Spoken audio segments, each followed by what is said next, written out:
All right, everyone, ready?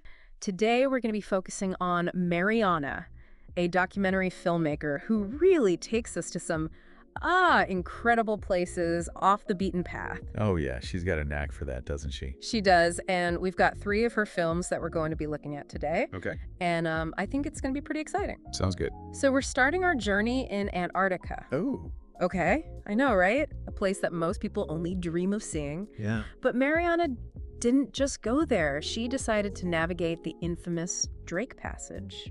Oh, wow. I know. That stretch of water between South America and Antarctica, known for its crazy seas, Oh, yeah, I've heard stories. on a yacht.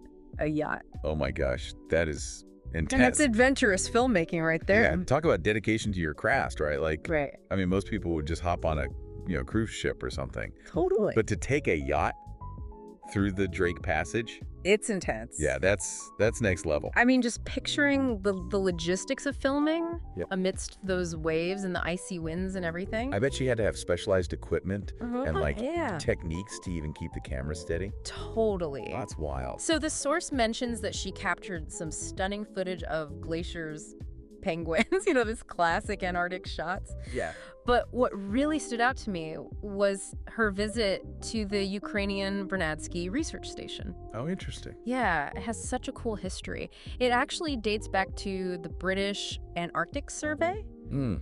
and now it plays a key role in climate change research. So it's like this little outpost of science. Yes. In the middle of nowhere. In this pristine environment. Yeah. It's really neat. And it's interesting, too, because it kind of adds this geopolitical layer to the whole story. Totally. You've got this remote research station Yeah, in this pristine environment, but it's also a site of international collaboration right. because it used to be British and now it's Ukrainian Yeah, and they're all working together. to study climate change. Yeah. Wow. It just goes to show how interconnected our world really is, Totally. even in the most remote places. All right. So we've gone to the southernmost point of the globe. Now we're jumping to the Arctic Circle, Okay. specifically Baffin Island in Canada. Right. This time, Mariana embarks on a grueling 3-week hike and kayak expedition. Wow. 3 weeks. Yeah. Okay. Through the Akshayak Pass. Have you ever heard of this? I have not. It's incredibly remote Right. and challenging terrain, far from any established tourist routes. So like really off the grid. Oh, yeah, super off the grid. Wow. Which, that's a deliberate choice on her part, right? Yeah, for sure. By going beyond those well-trodden paths, she's not only showcasing this untouched beauty, but also highlighting, responsible travel. Yeah. I mean, it's a powerful message, right? To kind of minimize our impact, Totally. especially on these fragile environments. Absolutely.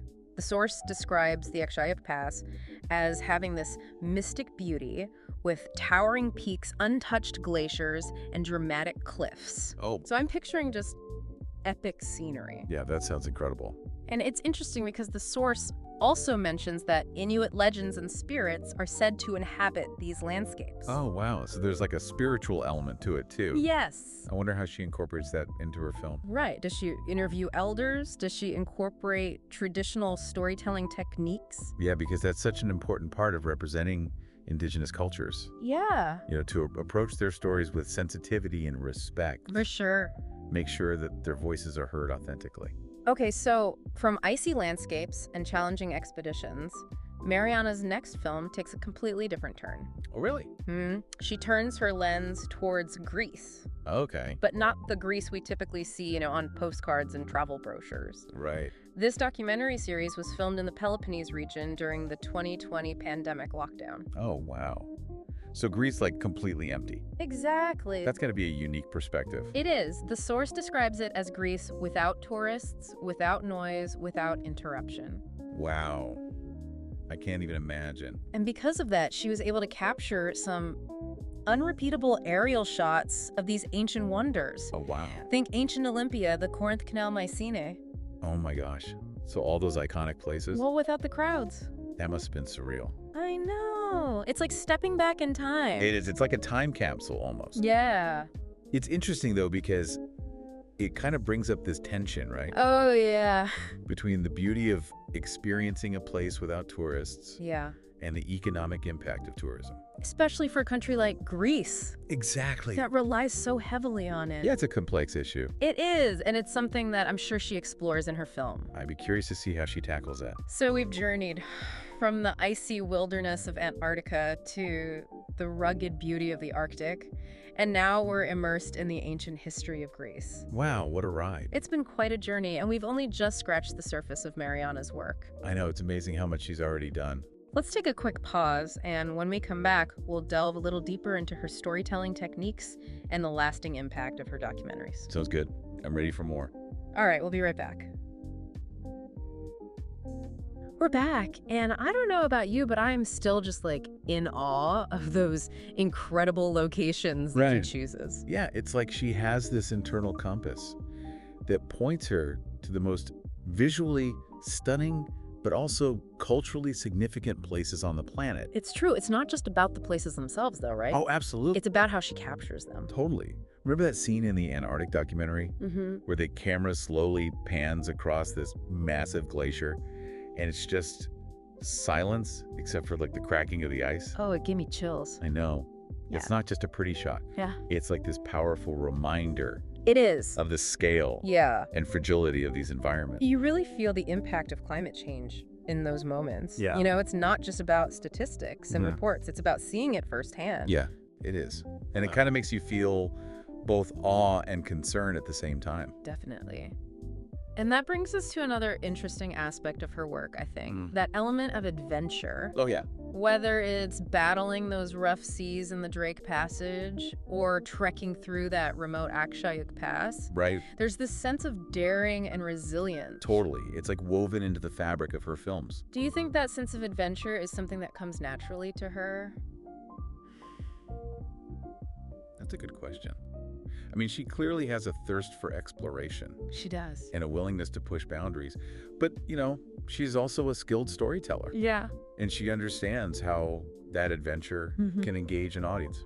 Yeah, I mean, and it's not just about the physical challenges either, Yeah, right? No, absolutely not. It's about the mental and emotional journey, too. Totally. Like, imagine Yeah. the mental fortitude it takes to spend Yeah, weeks in yeah. these remote locations, Yeah. away from all the comforts and, Yep. you know, familiar surroundings. Totally. And I think that inner journey, that process of self-discovery, Often comes through in her films. it does. It's not just about what she sees and experiences, but how those experiences change her, Right. you know, and her understanding of the world.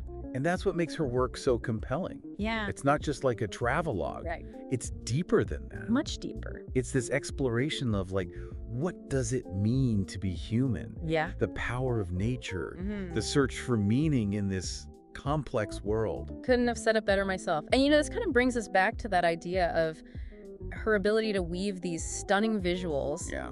with insightful storytelling. It's a talent. It is. It's not just about those pretty landscapes. It's about telling a story that really resonates with the viewer. You know, one thing that really struck me about the Peloponnese series Yeah. was how she was able to film during the pandemic lockdown and turn what could have been a very somber subject into something so visually and emotionally rich. Yeah. It would have been easy to focus on the negative, right? Right. The empty streets. The closed businesses. Yeah. But she didn't. She chose to highlight that unique beauty She did. of that moment in time, Yeah. the stillness, the sense of history. It's like the absence of people allowed the true character of those ancient places to come through. Yeah, it's like you could almost feel the weight of history. I know. Those empty streets and those silent ruins. And she's not shying away from the complexities of the situation, right? But she's also finding a way to celebrate the resilience of humanity and the enduring power of beauty, even in the face of, you know, difficulty. Right, it's a delicate balance. It is. I love how she challenges us to kind of look at the world from these different angles. Yeah. Find beauty in unexpected places. Like she's saying, yeah, there's darkness and difficulty, Mm-hmm. but there's also light and wonder if you know where to look. It's such a powerful message. It is, especially in today's world. Yeah. It's this reminder that even amidst chaos and uncertainty, there's still beauty to be found, Yeah. stories to be told, and connections to be made. Okay, so before we move on to the final part of our deep dive,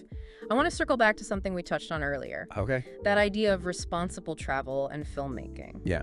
You know, we talked about how she chooses these locations off the beaten path Right. and how she really strives to minimize her impact.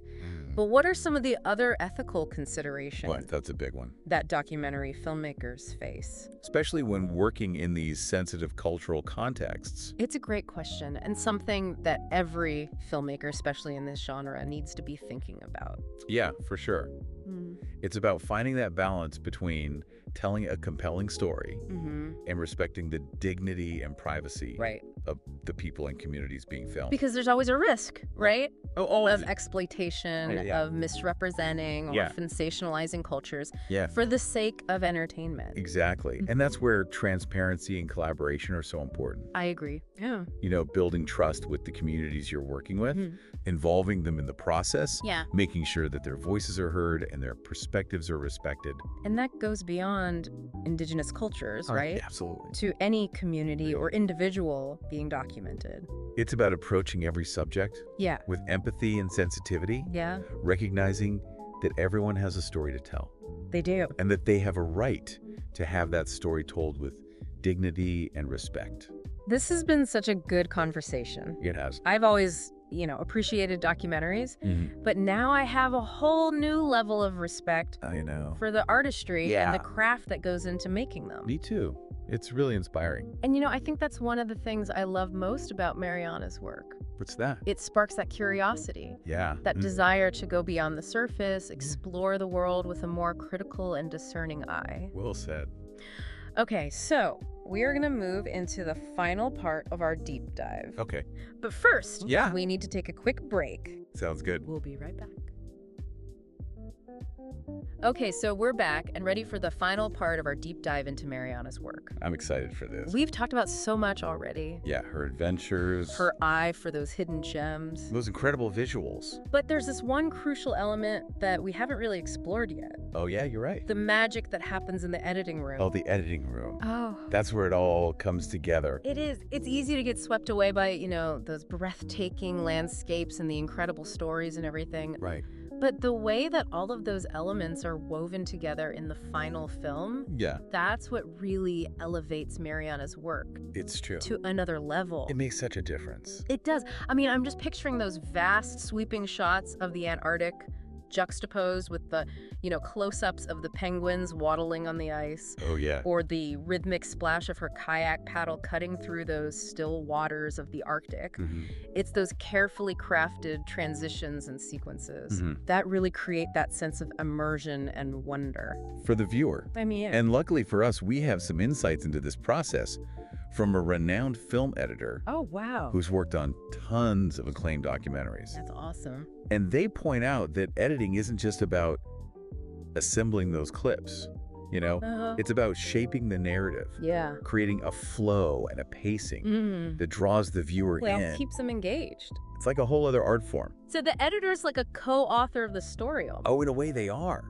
They're taking all that raw footage Yeah. and molding it, Mhm. crafting it into this cohesive and compelling narrative. A skilled editor can make or break a film. Yeah, absolutely. Think about those moments of suspense Oh, yeah. or tension in a film. The editor can use quick cuts, close-ups, maybe even like a change in music Right. to really heighten that drama Yeah. and keep the viewer on the edge of their seat. Like in that scene where Mariana's yacht is battling those massive waves yeah. in the Drake Passage. I bet the editor used a combination of like wide shots Totally. to show how big those waves were. Yeah. And then close-ups on Mariana's face to capture that intensity. Oh, yeah, the emotion of the moment. Exactly. And those Yeah. subtle choices Yeah, can have a huge impact on how the audience experiences the film. they can. And it's not just about those big dramatic moments either. No. A good editor also knows how to create a sense of peace Yeah. or tranquility. Yeah. Like, Maybe by using slow, lingering shots of a landscape or a gentle music score. I'm thinking of those scenes in the Peloponnese Yeah. where she captures that stillness of those ancient sites during the lockdown. Yeah. I bet the editor used a lot of long takes and natural sound to Right. really emphasize that sense of solitude and reflection. It's all about finding the right balance, Balance between, between action and contemplation, yeah, visual storytelling, and Right. the power of sound. it's a lot to juggle. It is. And you know what's so unique about documentaries is that the editor also has to maintain that authenticity. Right, so they can't just, like, manipulate the footage No, no, to make things more dramatic. or sensationalized. Yeah, Exactly. They have to walk this fine line it's a delicate balance. between creating a compelling story, Mm-hmm. but also staying true to what happened, Yeah. and respecting the filmmaker's vision. So in a way, the editor is like this guardian of the truth, That's a great way to put it. making sure the story's told in a way that's both engaging and honest. Exactly. This has been so eye-opening. All right. I've always, appreciated documentaries, Yeah. but now I feel like I have this whole new level of respect Yeah, for sure. for the artistry and Mhm. the craft that goes into making them. It's really amazing when you think about all the different elements that have to come together. And I think that's one of the things I love most about Mariana's work. What's that? It just sparks this curiosity. Yeah. This desire to go beyond the surface, explore the world with this more critical and discerning eye. That's a great way to put it. Well, we've reached the end of our deep dive into Mariana's captivating films. Well, that went fast. It did. We hope you've enjoyed this journey from those icy extremes of the polar regions to the ancient landscapes of Greece. It's been quite a ride. It has. And remember, adventure is a state of mind. It is. Exploration can take many forms, whether you're venturing to far-off lands Right. or just seeking out new perspectives in your own backyard. Yeah. We encourage you to keep exploring with that same sense of curiosity and wonder that Mariana brings to her work. That's what it's all about. So until next time, keep those cameras rolling and those editing programs humming. We'll see you on the next deep dive. Bye, everyone.